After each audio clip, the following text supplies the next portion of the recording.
Hello everybody and welcome back to this third video of this week, still on the topic of graph sketching.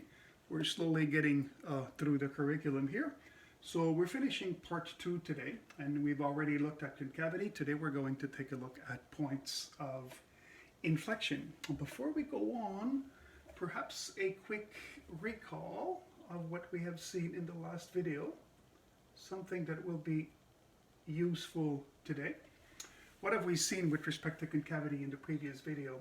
That if f prime prime is positive, then f itself is what?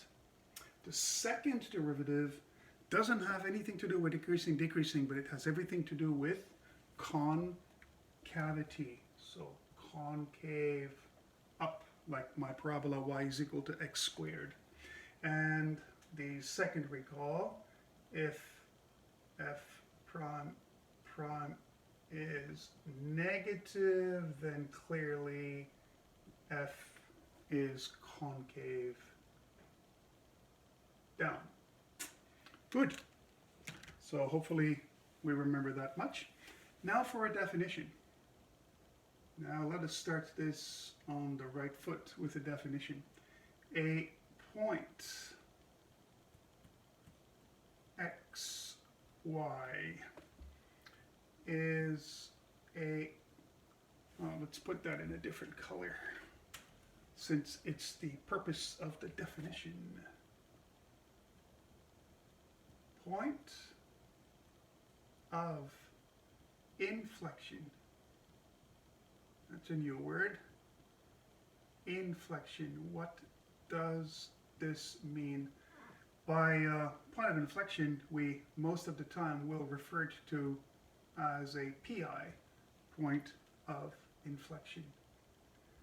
So a point of inflection for a function f of x, if the concavity. So the point of inflection actually has to do with the concavity, the fact that it's concave up or concave down. If the concavity of f of x changes, so it's a point where the concavity changes at xy. For example, let me show you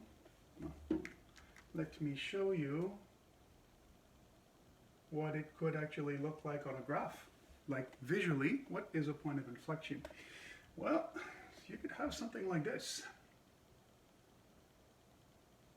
What is this curve? Would you say concave up or concave down? This one, concave up. What is this one here? What is this one here? In blue. That's concave down, right? Now the point right here, somewhere, should I say, around here, that point is a point where the concavity changes from being in black concave up to in blue being concave down. That's what we call a PI. That's a point of inflection right there. Why? Well, by definition, concavity changes at that point. It goes from being concave up to turning into a concave down. Check out this one, if I can find the right color. Check out this one.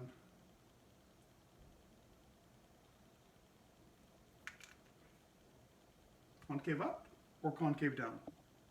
Clearly concave down. In blue, concave up or concave down? Concave up. So I went from being concave down to concave up. Apparently, right here, somewhere in this vicinity, is a point where I should not make the point open. Huh? I should make the point full because it's not an open point. It's a full point. So this is a point where the concavity changes. This is a PI. One last. What else could we think of here? What about that?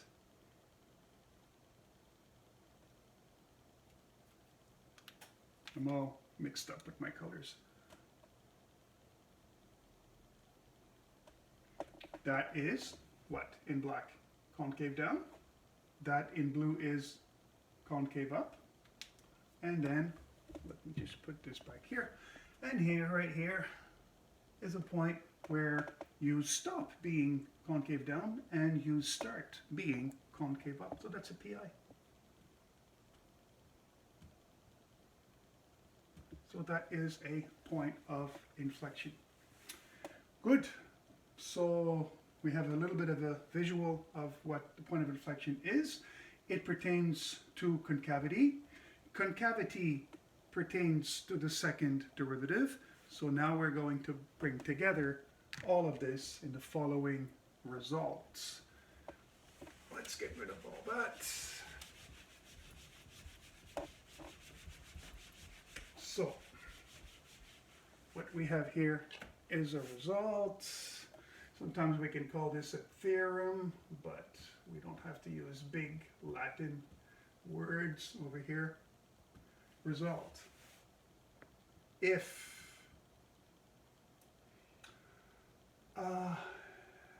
f prime at a point C equals to 0, or if f double prime at, again, the point C does not exist, and f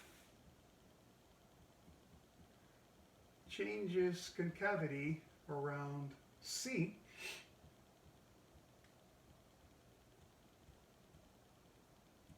changes concavity around C. So if the second derivative at a point is 0 or the second derivative dne, that should actually remind you of something we did earlier last week when we dealt with the first derivative. Yes, we had a critical number is a number where f prime at a point is 0 or f prime at a point dne. So it's similar to that, except it's a second derivative. So if the second derivative is 0 or dne and the concavity changes at C, then the result says that x equals C is, you can probably guess the rest because that gives it away, changes concavity at a point. That means the point of inflection is a point of inflection, a PI, is a point of inflection, also known as a PI, point of inflection.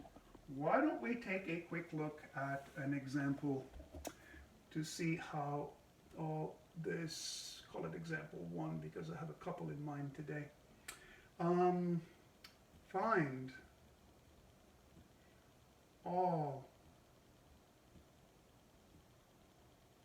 intervals where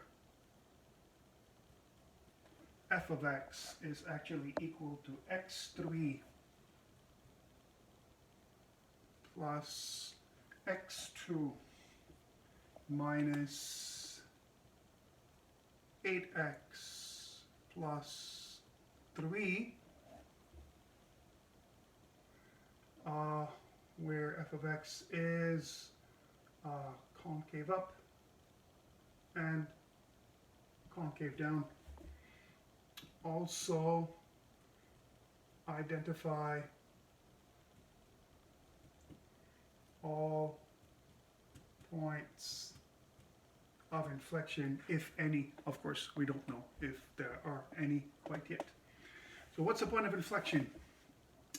Remember, the point of inflection is where we have an x is equal to c and the second derivative basically is either 0 or dne and the concavity changes. So how are we going to go about that?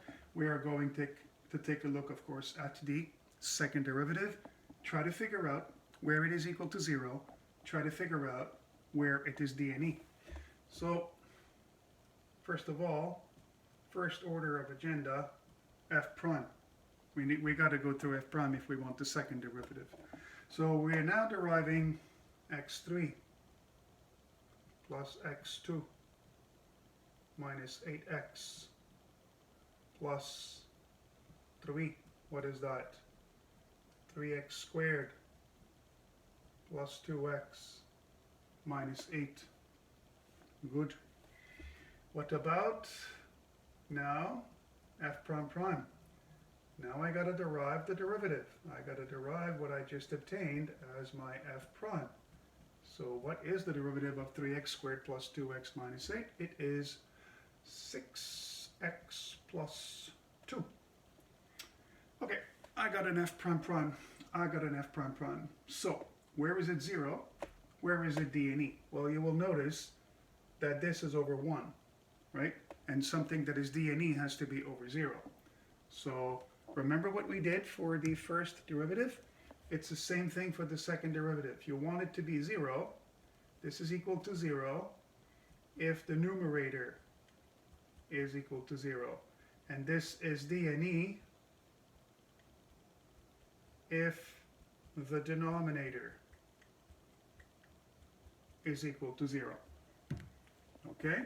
So basically, I emphasize that the denominator is 1, so it will never be equal to 0. All we need to do is solve the numerator. So the numerator equals to 0 yields 6x plus 2 is equal to 0, and that means that x is minus 1/3. What is that? This is a point that makes f prime prime 0. There are no points in this example that make f prime prime d and e, but x is equal to minus 1/3 makes this entire derivative equal to 0. So it is a candidate for a point of inflection, but we need more than that. We need concavity to change. So how does one determine a change in concavity? Well, that brings us back, doesn't it? So here's what we're going to do. We're going to make a little table. Just like we did before. I'm going to make a little table here. We're going to go from minus infinity to positive infinity. And we're going to put in our critical number here for f prime prime. I can call it a critical number because it is something that doesn't really have a status quite yet. We don't know if it's going to be a point of inflection quite yet. It needs to satisfy this condition. The concavity needs to change. So here's f prime prime. Here's f. You know the rest, right? We take a number here. We take a number there. We put it into f prime prime, and we determine the sign of the expression. All right, so let's take a number between negative infinity and minus 1/3. Let's take minus 1. That's so easy, I don't even have to write it down. 6 times minus 1 is minus 6. Minus 6 plus 2, negative. Let's pick a number on the right of minus 1/3. Let's take, I don't know, 0. 6 times 0, 0, plus 2 is 2, positive number. Okay. What did we actually see before and what we actually saw also in the recall today? If f prime prime is negative, what is f? Concave down. If f prime prime is positive, what is f? Concave up. Is there a change in concavity? Yes, there is. Yes, there is. So I changed from being down to up. So that confirms that this guy is a point of inflection. So the conclusion, x equals minus 1/3 is a point of inflection for the f of x previously mentioned. Now the intervals where f is up and down is pretty simple, right? We could actually, I don't have much room to write it down, but we could also say that f is concave up between negative infinity and minus 1/3, and f is, concave down between minus infinity and minus 1/3, and f is concave up between minus 1/3 and infinity. I'm not even going to write it down because the table is quite self-explanatory and I'm also out of room. Okay, so that was let's label this 2.5 examples, 2.5 stars example. The level of analysis is relatively easy and the derivatives are quite trivial. So let us see if we can hike this up to something a little more interesting. In example 2.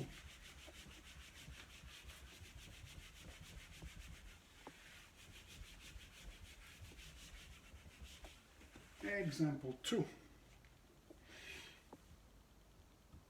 Example 2. Once again, 3 stars. Find all intervals where f of x is actually equal to 3x plus x plus 2 to the 3/5. All intervals where this f of x is concave up and down. Also, identify, if any, the points of inflection. Identify all PIs, identify all points of inflection. So, this is about concavity. It's not about increasing, decreasing, it's about concavity. So concavity calls for the second derivative. So f prime of x, we need to find what f prime of x will be. So f prime of x shall be the derivative of 3x plus x plus 2 to the 3/5. Derivative of that. Alright, so there's a plus here, so just to really be on the safe side of things, I'm going to give the prime to both of my guys, to both of my functions. So the prime to the first and the prime to the second. This is just 3, and here's something we haven't seen in a while. It's a chain rule. F of x to a power. What is that power rule for function? What is that chain rule? Bring the 3/5 in front. X plus 2 to the 3/5 minus 1 times x plus 2 prime. So this is 3 plus 3/5 times x plus 2 to the minus 2/5. And the derivative of x plus 2 is 1. That is not fully simplified. You can see that I have a negative exponent in here, but you know what? I don't care. Why not? Because this is not what I'm looking for. I am looking for the second derivative because I am studying concavity here. So second derivative shall be the prime of that guy, so the prime of 3 plus the prime of the second function, which is 3/5 x plus 2 to the minus 2/5. Fifths, all prime. This is 0. And what is this? It is 3/5 times x plus 2 to the minus 2/5 minus 1 times again the good old chain rule, the derivative of x plus 2, which we have seen before, is equal to 1. So what do we got here? 3/5 x plus 2 to the minus, what, 7/5, right? And that is not fully simplified, so we got a negative exponent, so this is our f prime prime. 3/5 plus 2 to the 7/5. This is our f prime prime. This is the most simplified version you can actually get for f double prime. So remember the result. The result actually says that if f prime prime is 0, or if f prime prime is undefined at a point C, and the concavity changes, then we have a PI. So again, I'm going to make here my usual analysis. Numerator 0 and denominator 0. The numerator is 3, which is never 0, so no critical number coming from here. But the bottom is interesting. The bottom is 5 times x plus 2 to the 7 over 5. If I make that 0, then I make the bottom 0, then I make the entire double prime D and E, which will actually give me a potential point for a PI. Divide both sides by 5, you're going to get this to the 7 over 5, and now raise both sides to the power 5 over 7. Why 5 over 7? Because 7 over 5 times 5 over 7 is 1. And 0 to the 5 over 7 is, of course, 0. And what's the answer to x plus 2 is equal to 0? Well, clearly, backing myself up in a little corner there, my only critical number is minus 2. So now I shall determine if negative 2, what I have found here, is in fact a point of inflection or not. So here we go, minus infinity, positive infinity. I got one single point of interest, and it is minus 2. Here's f prime prime, and here's f. And we do our thing. Let's pick a number between negative infinity and minus 2. We could pick minus 3. Let's do it here because this is a little more complicated than the one before.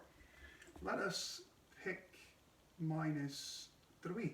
So what is f prime prime of minus 3? Remember, this is our f prime prime. So 3 over 5 times minus 3 plus 2 to the 7 over 5. So that's 3 over 5 times minus 1 to the 7 over 5. And if you put that into your calculator, you will find that minus 1 to the 7 over 5 is actually minus 1. And minus 1 times 5 is minus 5. So what we got here, where's my black, is that this is negative. Now, if we pick something on the right of minus 2, perhaps we can pick minus 1. Perhaps minus 1 will do the job. Let's put minus 1 into here. See, minus 1 plus 2 is 1. 1 to any power is 1. It's going to be a positive number. And that's going to be concave down, and that's going to be concave up. Is there a change of concavity around minus 2? Yeah, from down to up. So minus 2 is, in fact, a point of inflection. So I'll write this down. I'll write this down over here. Try to be neat. So, conclusion of this problem, x equals minus 2 is a point of inflection. And I can even actually find the coordinates. Coordinates on the graph. What are the coordinates? Minus 2, comma, what?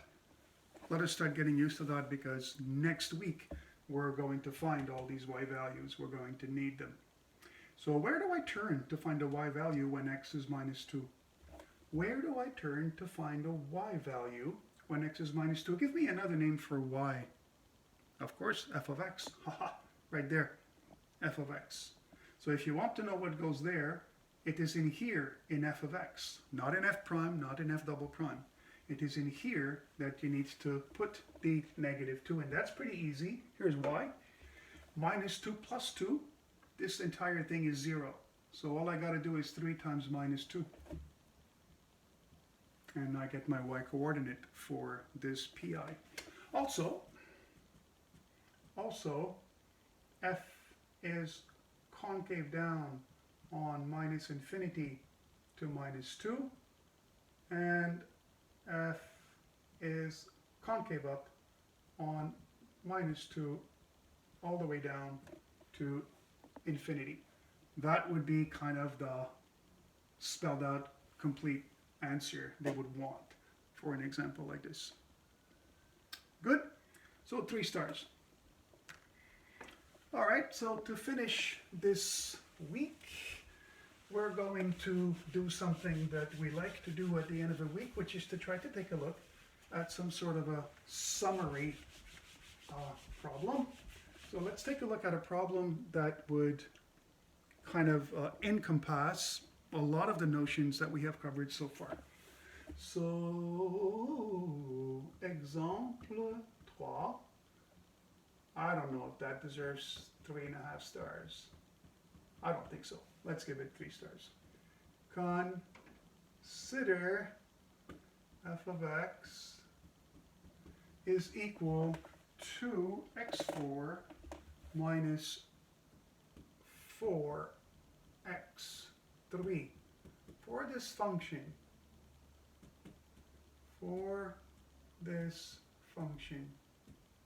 Find, I'm going to use a word here.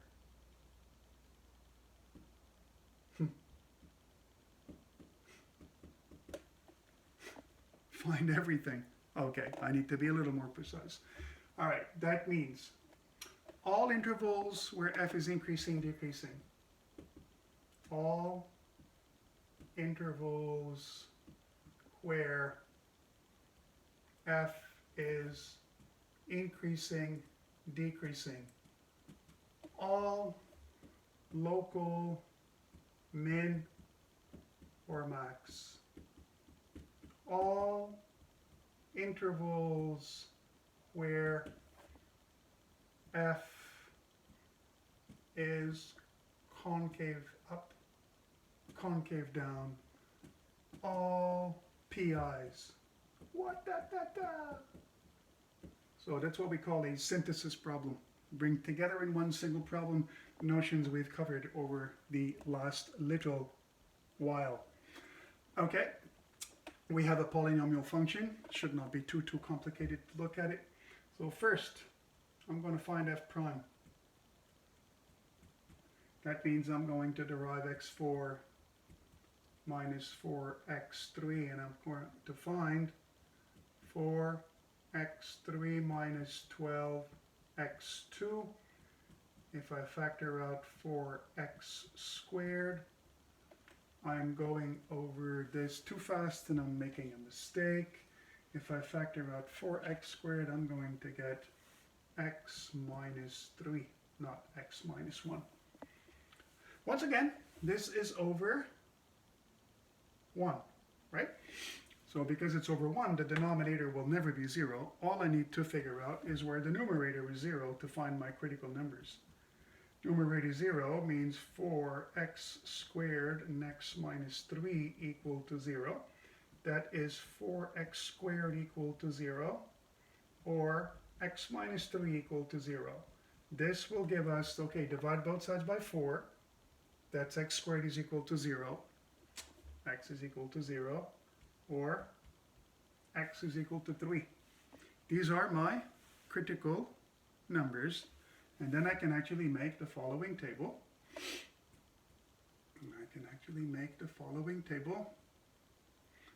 For f prime and f. So from minus infinity to infinity, here's 0, here's 3. You know the drill. You need to find numbers in each interval. So perhaps here we pick minus 1. Perhaps here we pick 1. And perhaps here we pick 4. And where do we put these guys? We put these guys into our f prime. Let's do 1 together, and the others I can actually fill in. So let's put minus 1 into here. So f prime of minus 1 is going to be 4 times minus 1 squared times minus 1 Minus 3, qu'est-ce que c'est? It's 4 times 1 times minus 4. It's minus 16. So it's clearly a minus. All right, so let me do the other ones. I'm going to get a minus here as well. And I'm going to get a plus here. You can verify my calculations if you want, not a problem. And here, this is f prime, not f double prime. This is f single prime, which means that f prime negative turns f into what? A decreasing function, decreasing and increasing. So what does this mean in terms of min and max? Well, function goes down around 0 and then it goes down again, so 0 is nothing. But here the function goes down and then it goes up again, so we have a point right here which we are going to call the local minimum. So the first part of this problem summarizes like this: 3 comma some y value that I will know if I put into here. 3 times 3 is 9, times 3 is 27, times 3 is 81. Well, you know what, too complicated. Just like put x is equal to 3 and we'll deal with the y value in another problem. X is equal to 3 is a local minimum, and we can say that f is decreasing on minus infinity to 3 and increasing on 3 to infinity. And that actually takes care of this segment of the problem. All intervals where f is increasing, decreasing, all local min and max. So it has a local min, it does not have a local max. Let's take a look at the second part of that, where we look at f double prime. So let's get rid of this. And let's take a look at f double prime. F double prime is the derivative of f prime. F double prime is the derivative of f prime. And if you remember, f prime was 4x3 minus 12x2. So that derivative, let me get rid of this, I don't need this at all. If I derive this, I'm going to get a 12x squared minus 24x, out of which I can take out a 12x, and I get x minus 2. Again, it is over 1, so by simply making the numerator equal to 0, I get 12x times x minus 2 equal to 0. The solution to this is quite trivial. Either 12x is equal to 0 or x minus 2 is equal to 0. So 0 or 2. These are the critical numbers for f double prime. So we're going to put these into a table as well. So minus infinity, 0, 2, and infinity. But this time, this is a line for f double prime, not f prime. And this is, of course, the usual line for f. Da-da-da-da-da, da-da-da-da-da. Pick a number between minus infinity and 0. Why don't we pick -1 here? Let's pick -1, and let's put -1 where? Into our second derivative. So 12 times -1 is minus 12. F prime prime of -1 is 12 times -1 times -1 minus 2. What is that? That's minus 12 times minus 3. That's 36. Positive. What would you pick between 0 and 2? You would pick 1, and you would get a negative. I will just put the signs in. You can trust me, they're correct. What would you put here as a number between 2 and infinity? You would put 3, and you would get positive here. Now, watch this. This is f double prime, not f prime. So if the double prime is positive, what did we learn? that F is concave, up and down and up. Does concavity change around 0? Yes, it does. So we can actually say that we have a PI right here, little 0, which was nothing for the previous A part. In the B part, the little 0 is a PI. Is 2 a point of inflection? Yes, because on the left of 2 you're concave down, on the right of 2 you're concave up. Here's another PI. So this table actually allows me to write all of the information that they wanted me to write. So we shall conclude by saying this. We're saying that, so conclusion, f of x has 2 point of inflection at x equals to 0 and x equals to 2. That would not be too hard to find the y value here, but we're already extended enough in this video. Also, f is concave up on minus infinity to 0 union 2 to infinity, and concave down on 0 to 2. And that actually answers the full question. A nice synthesis example because it brings back some of the notions of increasing, decreasing that we saw before. Okay, enough for today, I guess. I will see you next week with the final chapter on graph sketching. It's time for us to move on to other things. Take care.